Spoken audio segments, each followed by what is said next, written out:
Welcome to Nerdentials, your weekly dose of the nerdy essentials covering film, TV, video games, and comic books. I'm your host, Joe Tweeten. And guys, this is episode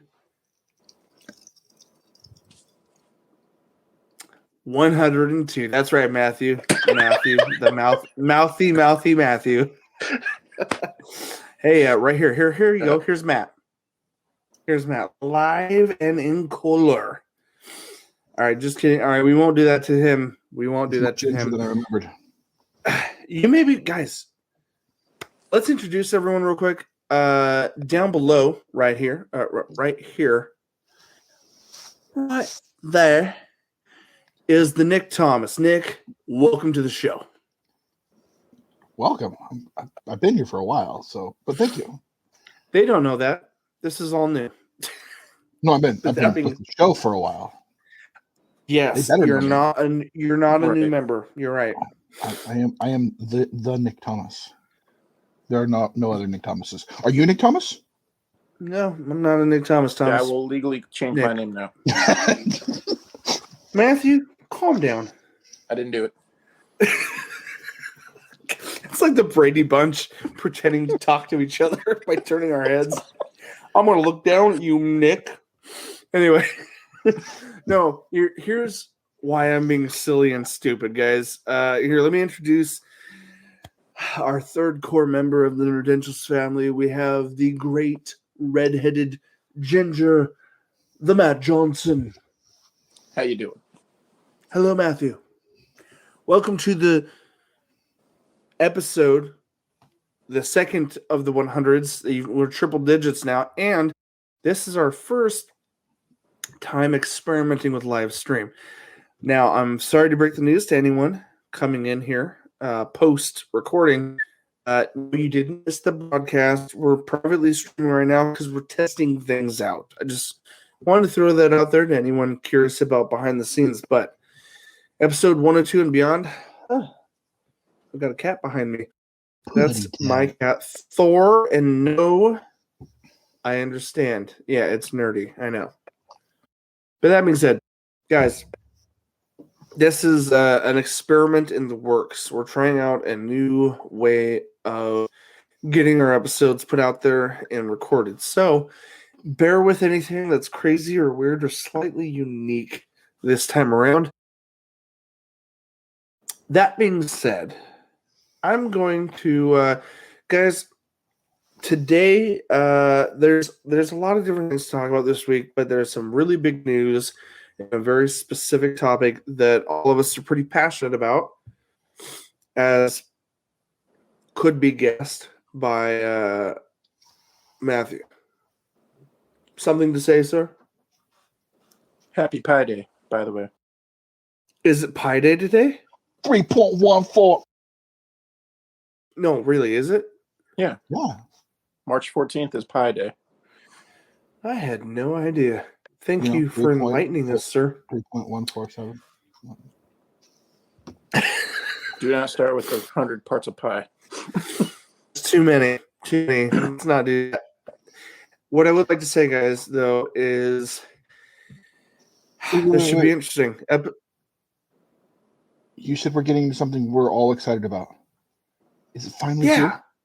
Are we finally doing it? What? Hello Kitty Island Adventure? No. I keep getting my hopes Nick, up, I'm sorry. That's not it. I know Matt's just as disappointed. I know. And at some point, we need to reconcile this problem, right? Before Matt quits on us for the 57th time. This week. This week. Yeah, 57th time this week.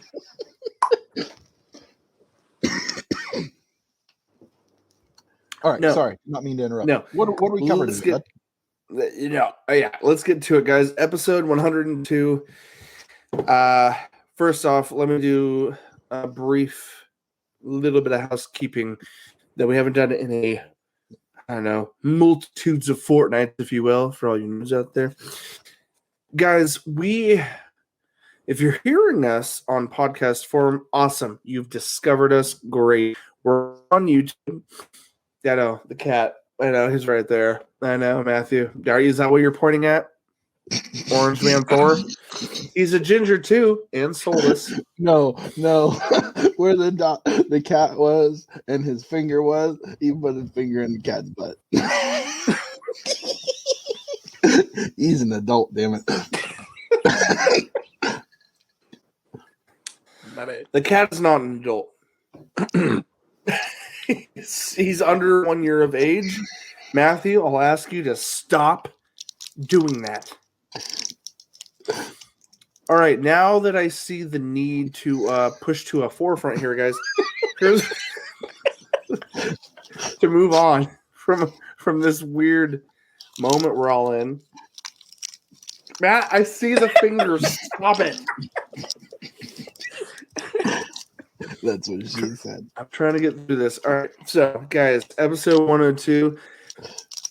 We're going to get to a variety show eventually. We're still on the weekly bend here. We're getting back to weekly, but some big news happened in the video game community, and we thought it pertinent to cover in episode 102. So, guys, without further ado, I think it's best that we jump into Gaming Bits.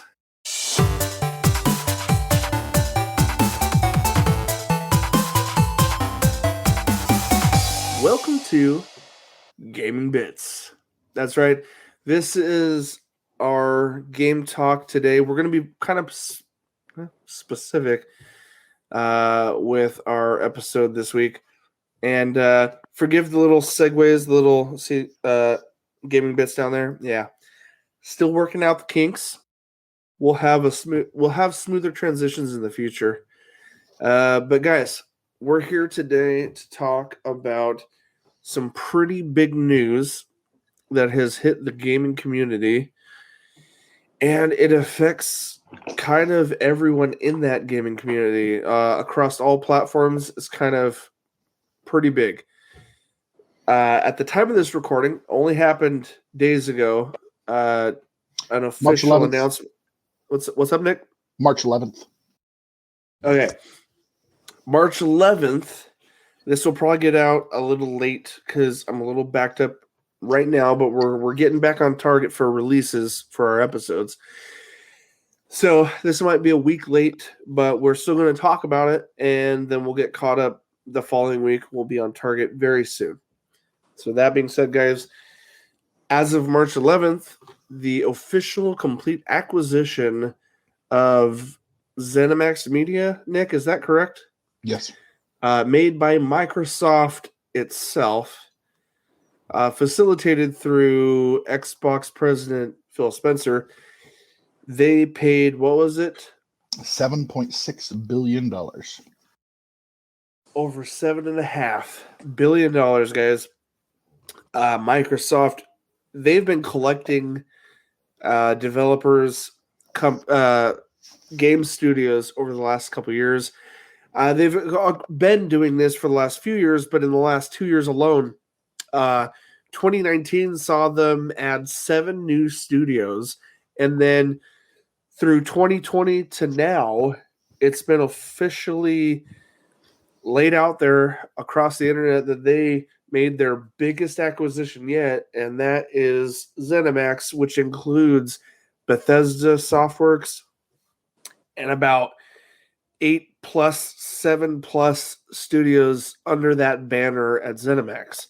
Now, Nick, what studios are under the ZeniMax label right now? What all is under the umbrella? Yeah, actually, ZeniMax has 7 other studios. We have actual ZeniMax includes ZeniMax Online Studios, most known for Elder Scrolls Online.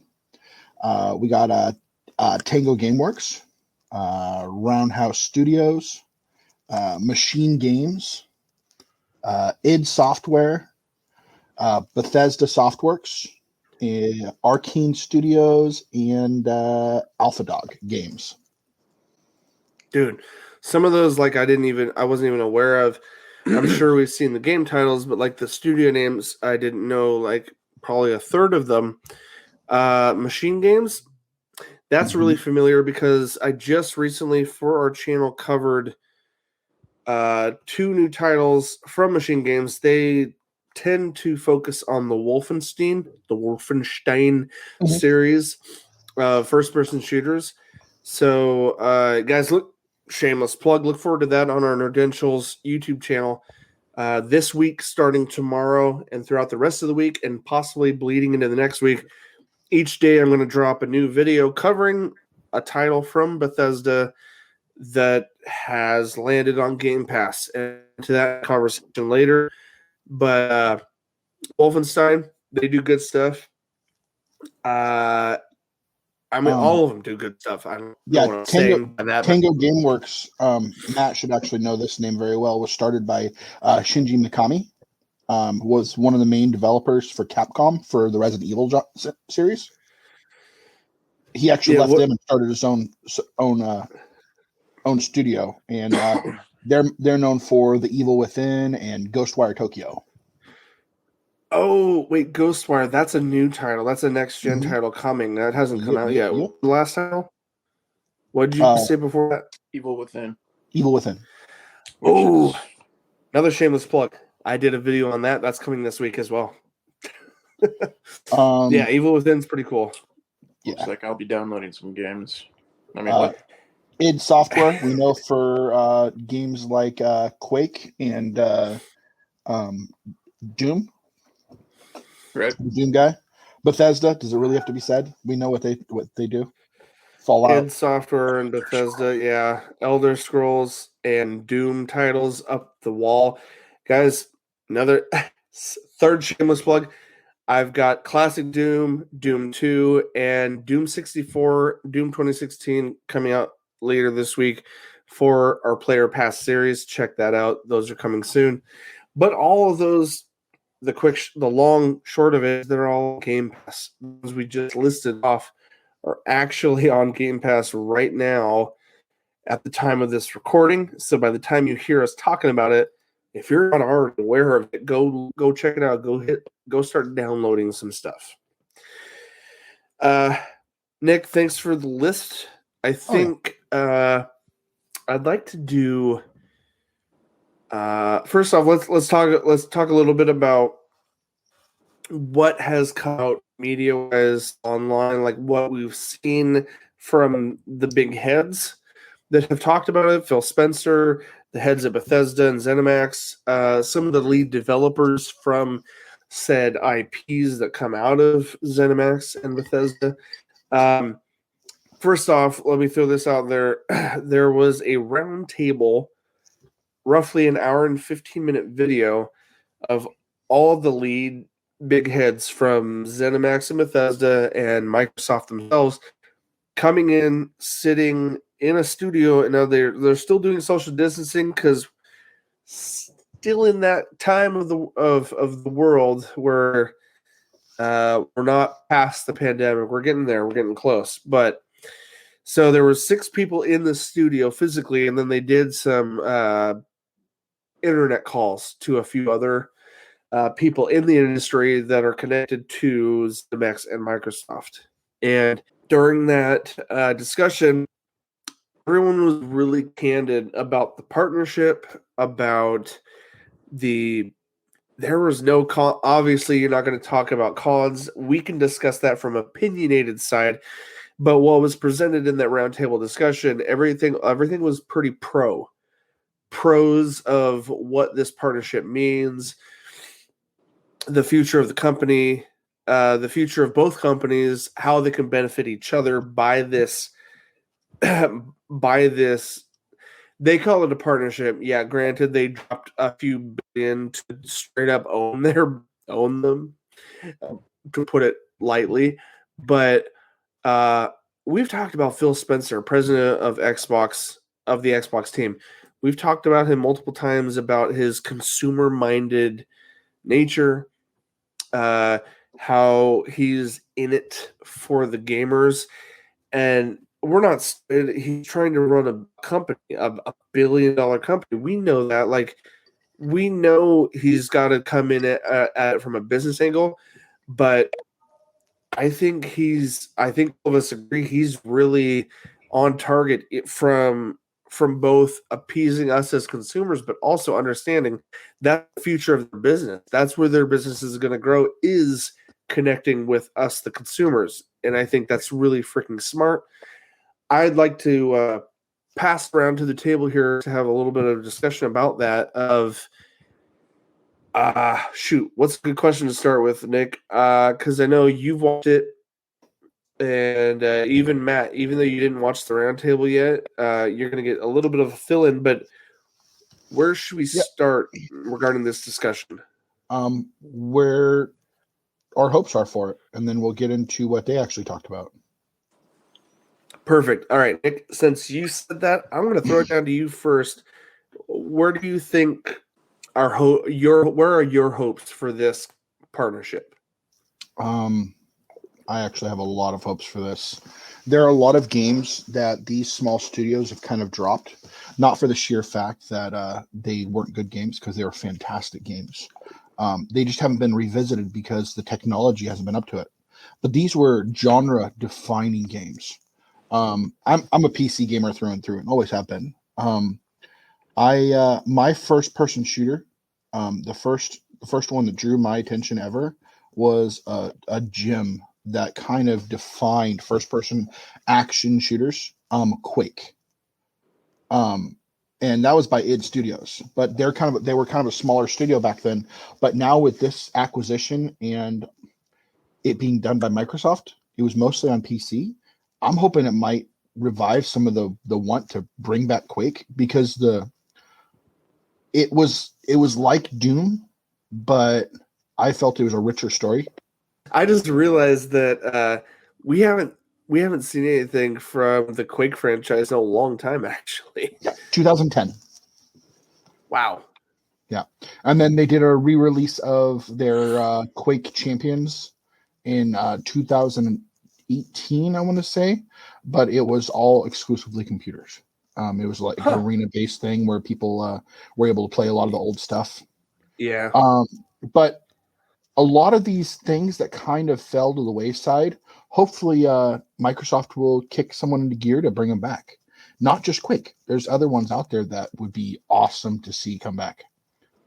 Well, dude, the other cool thing is that like, that's part of their discussion, was that one of the biggest benefits to this partnership isn't just Microsoft money, but like a huge point they made multiple times is just, I think Phil Spencer was quoted as saying something along the lines of, we have as much to learn from them as they have to learn from us. And all of them were kind of feeling that same vibe when that was brought up. And I love that idea, because Bethesda has worked with them for years before, outside of this partnership, outside of, Microsoft dumping money onto owning their company name. But like, leading up to this, we've seen lots of integration that Microsoft has helped push them into different things with their different IPs. And that just kind of solidifies the fact that all of them were kind of sharing that during the roundtable, of saying, dude, there might be like a coder, programmer, 3D artist that managed to do something in the franchise. Oh, like, for instance, a good example was someone pointed out, okay, this group is really good at shooters, but this group is really good at RPGs. But now that there's this direct network of partnership where everyone can openly communicate and add to each other's skills, you have someone who maybe did RPGs this whole time and now they want to do a shooter, or they want to incorporate a shooter mechanic, but they've never done that before. They can go look over at id who's done Doom, id Software, who's done Doom, and Mhm. has really like fine-tuned the idea of a shooter back in the day, and even today can now collaborate. That this open world of collaboration has been a huge topic in this roundtable discussion. We've been talking, like, let me throw it over to Matt real quick. Matt, what I just said in general, what do you think, dude, about this partnership and what I just threw out there? 10 out of 10 dentist recommend. No, I'm just kidding. Yeah. No. With the acquisition of Bethesda, like in general, that gives me hope that the next Elder Scrolls game is going to be even more spectacular. We got a little snippet of it, but at the same time, like, little snippets aren't really, the greatest. But I've put a lot of hours into Morrowind. I put a lot of hours into Oblivion. And how'd you feel about Skyrim? Skyrim was broken, I thought. Hmm. I mean, it was good, but I still put a lot of hours into it. I put more into Oblivion just because of that game. Like, I could like sit there and like play for hours and hours and hours and hours and grind the crap out of it. Yeah. Not to say that I couldn't do that with Skyrim. I just got really bored kind of fast because it kind of like it was very more so point A, point B type of place. It's to whereas like Oblivion, you didn't even have to touch like the main storyline for like hours. Well, to be said, Skyrim, I've returned to it and played multiple hours of it since the beginning. Like even just a week ago. I still have never finished the game Skyrim. I haven't gotten to the first quarter of the story missions because I've done all the side missions. I got you. Nick, I just got to, like, that's the hold on. Let's preface this. Let's say this, like, anyone that's played these those RPGs know that they pack so much content into them that you could completely forget about the storyline and just pursue everything else in the world. And something I'd like to throw out there real quick. When talking about ZeniMax and actually talking to one of the leads who was there during the founding of ZeniMax, it was a studio that was thrown together to focus on MMOs specifically. Like, that was their goal. It was ZeniMax Online. ZOS was kind of the code name that they called themselves, but ZeniMax was still the name. And their first project was to make Elder Scrolls an MMO, which over the last couple of years has, from what I've read and seen, has flourished, expounded, and is just like Phil Spencer himself said.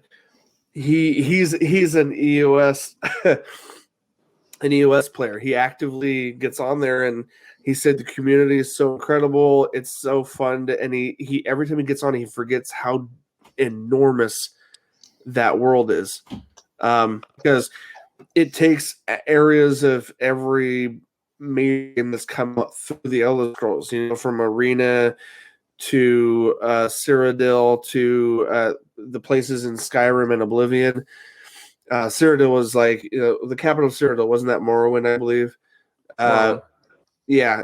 So like they keep adding content, and it's been out for several years now, and they just keep adding different areas of the world. It just gets bigger and bigger, and right now it's in a really crazy good spot for what Phil Spencer was saying. And that was what they said in the interview, Matt. They said that was their first. They were charged with being in, controlling MMOs under the Bethesda label, ZeniMax, and they said Elder Scrolls Online is their first project, and they're still working on it. So it's like, dude, now that they're owned by Microsoft, what's the next IP that they're going to make an MMO? Are they going to do something completely? Is it going to be Starfield? We hear so many teasers about Starfield being their next biggest IP. Is that going to be a single player? Is it going to go MMO? So we're going to go for a sci-fi MMO? Like, whoa. The possibilities are That'd be weird. really wide open right now. Yeah. Matt, did you have any additional hopes or thoughts on this partnership before I throw it over to Nick? Well, like we were bringing up Roundhouse and Prey. That game itself, like, I love the crap out of the first one. Like, well, because I know they just did a reboot. Didn't like it so I know. much. It was I alright. know. But I liked it quite a bit, but here's my hope: is that they work on another, not even another, I guess, version of it, but try to come up with another blockbuster, sort of say, that they did back in 2006. And with Xbox's help, that could actually happen. Microsoft does have a decent budget when it comes to building the future of Xbox.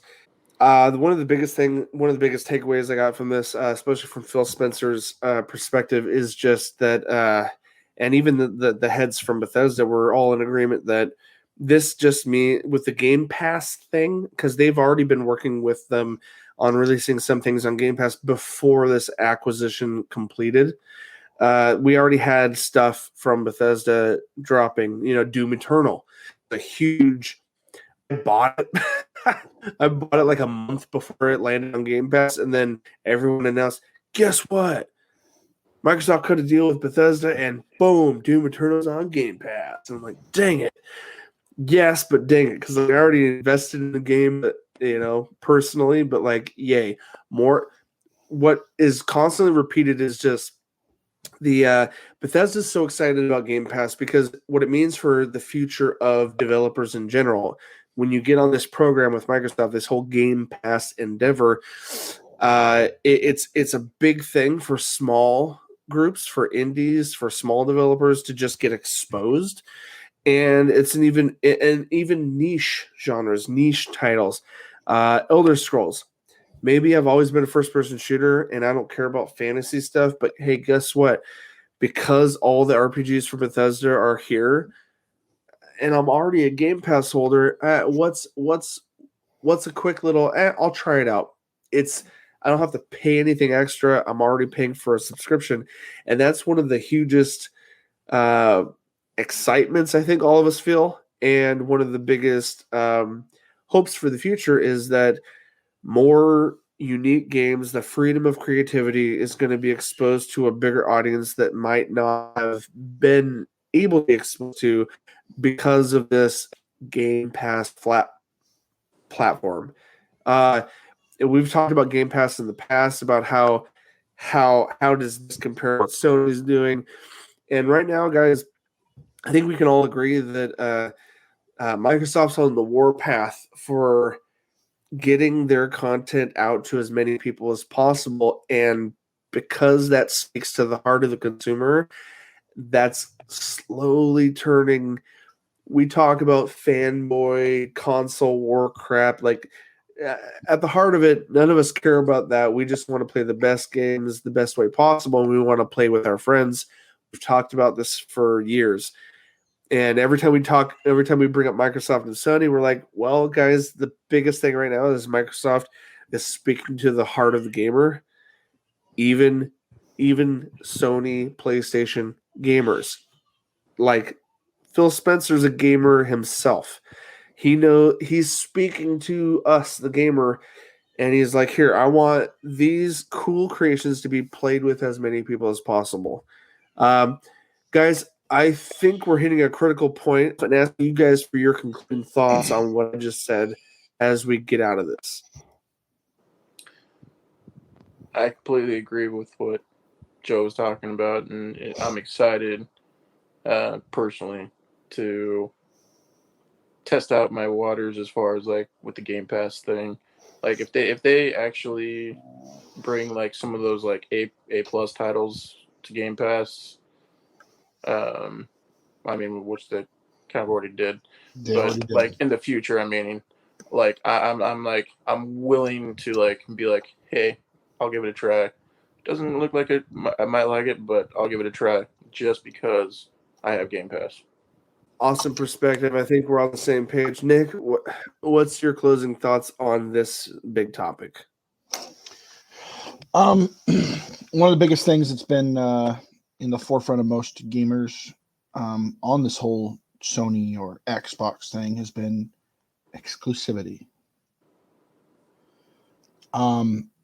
I personally feel that this move by Microsoft kind of pulled the rug out from underneath PlayStation's feet, and basically pulled one of the biggest group of developers for a lot of PlayStation games, a lot of games across many platforms. And along with that, they kind of cemented their seat back to trying to be the leader of these story-driven games, because that's one thing all these Cinemac titles have. They're story-driven.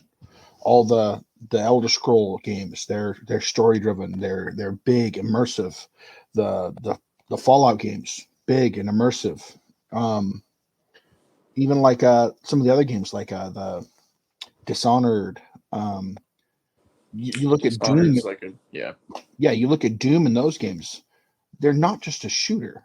Yeah, it's a lot of gore, a lot of fun, a lot of just exploding heads and stuff. But he's actually on a mission to do something. It's actually a story-driven first-person shooter, in the purest form as an action shooter type thing. But this brings that exclusivity needle on that gauge back towards Xbox, because a lot of people are saying, "Oh, no, they won't stop making Bethesda games for PlayStation and stuff." That's completely up to PlayStation now, actually, because there's actually a quote directly from Phil Spencer himself about this. Is good. Yeah, I'm actually going to read it. So it gets a little lengthy. Bear with me for a second. This is from Phil Spencer. Obviously, I can't sit here and say every Bethesda game is an Xbox exclusive, because we know that's not true.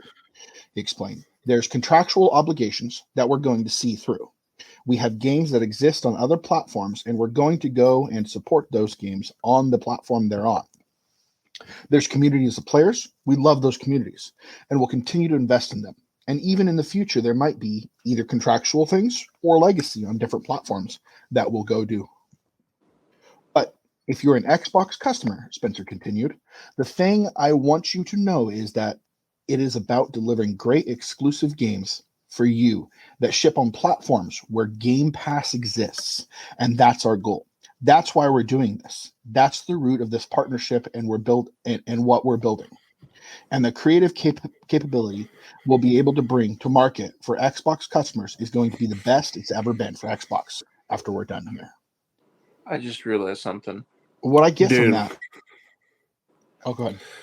So, I don't know if you guys remember, Nintendo Switch has the ability to get Game Pass on freaking Switch.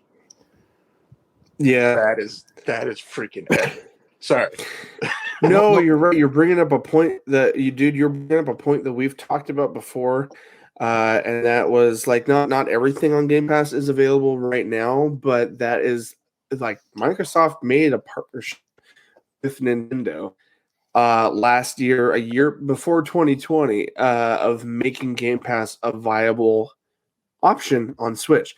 So, dude, like, we're all like, fanboy, like, yeah, it's going to be on Microsoft PC, sweet. But yeah, no, we're forgetting about the whole Nintendo thing. And then to couple with that, like, oh man, this is kind of speculative, but like, what do you guys think? I want to throw this out there as a final question. And mobile devices, yes, xCloud. xCloud is a thing. So like Android and iOS are going to be wide open in the coming year for that. But like, let me throw out this speculative question as like a kind of a closing thought from each of us. What do you think? This is scary, weird, but like, is it safe to say that Sony is shitting their pants? Like, I don't know. Sorry, that wasn't the question. That wasn't the main question. But I guess what I wanted to say is like, what's the likelihood of Sony?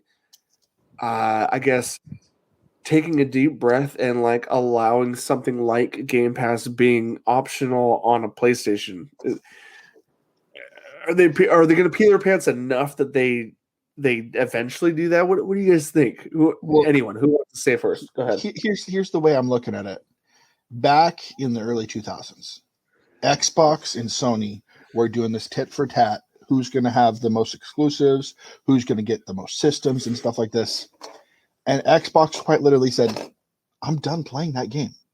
Microsoft, we're playing a different game now. We're not going to do that. We're making subscriptions that people can do from anywhere. If you want to get on board with it, join us. We don't care if we have the sales of the consoles. People are still going to play our games on their phone, on their computer, on our Xbox system. We're going to get the money no matter what. We're cool with that. Right? And everyone's like, oh, but Sony sells so much more systems. It doesn't matter. That's a one-time charge of a system where people are paying monthly subscription for this ability to play these games because they're great games at a great price for great players. Dude, you cannot go wrong with 10, even $15 a month, which I think gives you everything. Game Pass Ultimate, that's PC, Xbox, and Xbox Gold, their live service, everything for $15. Their Game Pass Ultimate included Game Pass, which was 100 games for that, not including also the different games you get on computer. Then they threw in EA Play along with it. Say they put in EA Play, which adds like another like 50 games. Dude, yeah, they had that, and now they're throwing Bethesda. 80. There are 80 titles on EA Pass. EA Access. And now they're throwing Bethesda. We're getting almost 200 to 300 games that we could play for $15 a month. Yeah, dude. If I had a mic, I would drop it. I think Phil Spencer just did that though, like today, basically. Oh, I think that's he did. And hey, Nick, real quick, do you remember like the whole? You read a little, and I don't mean to be like speculative or anything about this, about quotes or not, but like, was there something Sony said, or was it something that Spencer responded to them in regards to? You remember what I'm talking about? Am I being too loose about what we talked about earlier? For you to remember what I'm thinking of, like they were being saucy or sassy, and like, or did you already cover that? I think maybe like Phil Spencer's response to Tony, like, "Oh, we don't have to release blah blah blah." You remember what I'm talking about? Find it. I can cut this out if you can find because it was a Twitter response, wasn't it? Something about some online social media quote that was said by Sony, and then Phil Spencer threw this back at Sony's face, which was it's like, whoa. Well, to me, what this is ultimately going back towards is the cross-platform kind of stuff. Oh yeah, back a couple years ago, where like the first game that was actually like fully like cross-platform. Dude, Matt, Sony has been shooting down developers' requests for cross-platform over and over. They're slowly burning little bridges between bridges. They're burning bridges by refusing to allow cross-play because a lot of developers, they only make money where their games are sold, and if they can sell them on every platform, that benefits the developer. Mm-hmm. But Sony doesn't see it that way, and because they don't see it that way, they are slowly burning bridges, dude. Well, like with Call of Duty Modern Warfare specifically, because that was one that was placed that you could play cross-platform with Xbox and PlayStation. Yeah. I know that Fortnite does that, and I know a couple other titles do that, but like it kind of this right now basically just put it all back up to a head, saying like you Yeah. better start working with us or we're gonna get more people and you're gonna be like SOL. Right. And well, the thing is, it's not even about the player base, dude. Like, Right. so if I can just throw this out there real quick, like another point of discussion, which we're trying to wrap it up. I know, so I don't want to go too much longer, but like, another big point to make is before we thought, oh, it's a consumer based fight. It's Sony fans, Microsoft fans, boom, boom, boom. Who's going to win? And Sony has such a huge player base, but Microsoft hasn't released their numbers in 7 years. Blah, blah, blah, back and forth. But now it's even about the player base. Now it's this is a developer tug of war. This is now it's about the developers who make the games themselves who are becoming dissatisfied with the way Sony is doing things. You've got your Xbox fans and some Sony fans who are like, yeah, I wish Sony was more flexible. But then you've got developers who are now skewing the whole conflict. Mm-hmm. Yeah. And in regards to that, like it just makes me wonder like if some of these other developers that are like Sony exclusives, I wonder if they're like paying attention to what's happening with Bethesda to see like, hey, we could actually jump ship and actually make a game that could be on a couple other different things at the same time. Right. Real quick, Nick, were you able to find anything? We can mull over it if you couldn't. I wasn't. No? Let's just go ahead. All right. Well, guys. But there's some things I have to say, though. Oh, yeah, go ahead. I'll throw it over to you. What? There's got to be something said about this. When you look at, even if Elder Scrolls 6 is released on PlayStation 2, PlayStation 5, right? They're going to sell the disc at $70 a pop. You know what we're going to have to pay for it? $15. Game Pass! Or nothing, because in my eyes, I'm paying for the other 200 titles that are already there. So when a new head tier title drops, that's a free new game to someone who's already invested. Like Game Pass itself is easily looked at as an investment. And yeah, worst case scenario, Matthew, like you said, worst case scenario, but rather the dark way of looking at it is it's only $15 for that month. And let's say you've never had Game Pass. Okay, well, the new title dropped. You could spend $60-$70 over here on PlayStation or drop $10-$15 and play it for an entire month. Even if you want to cancel after 1 month, that's a $15 game or what? No matter how you look at it, no matter how you get the cheese, it's either a $15 game because you're new to Game Pass, or, oh, wait, no, hold up. What about Microsoft's ongoing 3-month enter for $1 a month free trial? Then you got a $3 game, a AAA $3 game if Microsoft keeps that offer out there. It's right? even better than that. Join Game Pass for $1, right? My point is you either go somewhere else that's not in this ecosystem and pay $70, or you pay a one-time $15, a one-time $1 free trial, whatever it is. Or if you've been invested this whole time, we're already Game Pass holders, and I throw $15 into the wind because there's 300 titles for me to play with. Guess what? That new release is free. In my head, in my mind as a consumer, that's a free AAA title because I'm already invested. Dude, Microsoft has this in the even better than that. bag right now. Sorry, go ahead. It's even better than that. Joe, Matt, Can you guys afford to drop down $500 right now for a game system? $500 to $600. Just like on a regular basis, would you be able to do that? On a regular basis, no.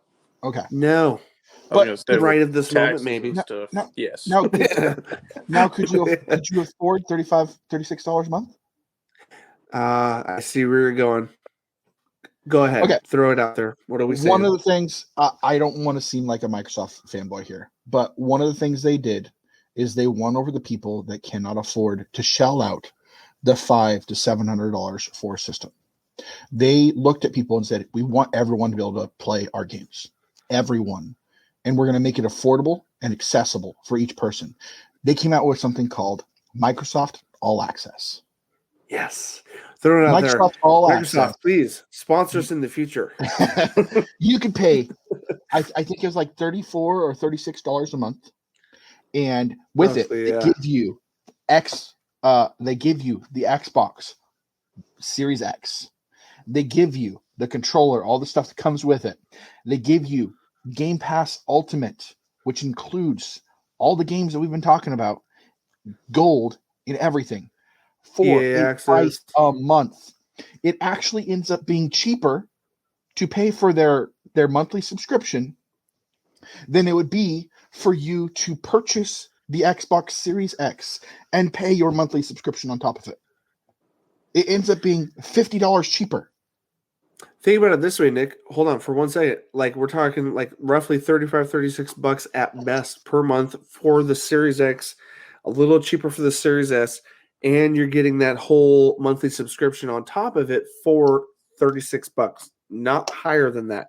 You take 36 split in half, guess what? Your Xbox is now $15 a month to have the newest system available, and $15 a month for all those services that are all compiled with it. And let's not forget, aside from 200 plus games on Game Pass, 80 plus games on EA Access, and now Bethesda's inventory is being dropped in. Oh, let's also throw in the fact that we have, what is that? Shoot, drawing a blank. Hold on. Access, EA Play. Games with Gold. Your gold service is sometimes overlooked. It's $10 a month on its own, and they do give you 3 to 4 games free from the archive of Xbox, which goes all the way back to original Xbox, Xbox 360, and current gen stuff. And with the current Game Pass, free game month. Yeah, with a Game Pass Ultimate account, you don't have to be stuck to your Xbox. You can do it on computer. You can do it on mobile device with the X Cloud. So it's there's so much going on, dude. It sounds like we're trying to sell it, but we're not. We're just fanboying about what we know is available, and we're telling everyone watching right now that this is the reality of being an Xbox player. I love Sony titles. I love a lot of their exclusive IPs, but I do not love how the company has been over the last few years. All of us can agree with that. We all love we love Final Fantasy. We love a lot of things. Spider-Man, Avengers, Square Enix, God of War. We love a lot of things that Sony has, but all of us agree, regardless of what they have right now, they're not in a good light from a consumer standpoint or even a gamer standpoint, period. Unfortunately. Nick, did you have anything else to add to this whole thing before we wrap up tonight? No, I feel comfortable with everything we laid out there. And like I said, I don't want to feel like I'm just fanboying over Microsoft. Cause I don't feel that's what I'm doing, because I'm a Nintendo fan. I'm a game fan. Games we all are, dude. And this as a gamer is exciting. Oh yeah, dude. Indeed. I love all the IPs. I love all the platforms out there, but like what Microsoft is doing is just appealing to the child in all of us when it comes to gaming. It's just it's it's true. It's offering everything we could it's like a kid in a candy store, dude. Microsoft is just throwing out all the jawbreakers and giving us just the cream of everything. We were like the little orphan boy at the bowl. Can I have some more? And they're like, some more? Of course. And they give you like the king size version. Yes. Guys, a lot of good, awesome, promising things coming in the future of gamers, in the future of Xbox fans, and the future of just the industry itself. A lot of cool, exciting things to be looking forward to. But that means, guys, I will say this: you can expect to see a lot of coverage regarding that on our main channel, Nerdentials. The YouTube channel is going to have a lot of coverage regarding things coming to Game Pass. We are now on a weekly podcast schedule, so by the time you hear this, you will already have seen a weekly upload of episodes 100 and beyond going forward. We're going to try to stay consistent with the podcast so that you guys can stay up to date with all the current news covering TV, film, and video games. But that being said, I just wanted to plug this briefly. It's not a big thing, but guys, it's going to help traffic a little bit to our channel.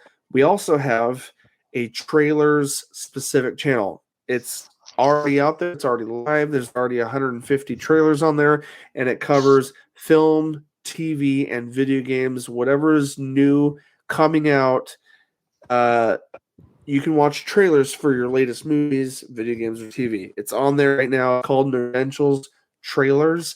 It's featured on our main page, or you can just look it up by itself. Whatever you want to do, it's there. And it's just another avenue of media for you guys to consume and come back here on the podcast and hear our thoughts on some of the various things coming out. That being said, all these wonderful items, guys, I know. I'm ending it real quick now. All these things, including social media, Twitter, Facebook, and Instagram, everything, including those channels, can be found in one spot called Nerdentialsmedia.com. For old time's sake, I love it. I'm going to put up a little splash thing in the future when we're doing live. But yeah, guys, Nerdentialsmedia.com is your one-stop shop for everything we put out, including interviews and articles. Right now, Nick has been doing a little bit more on the review side of things for TV and film. We're going to continue adding to that archive. So we have a lot more in the future for you guys to check out as we go. Guys, this, for me, Nick, and Nat, this has been your Nerdy Essentials, episode 102. And as always, nerds, we'll see you On the other on the other side.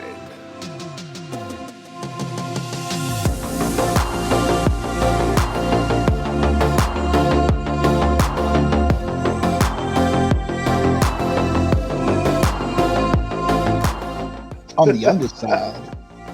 On the All right, old side. I'm ending broadcast now. Boom.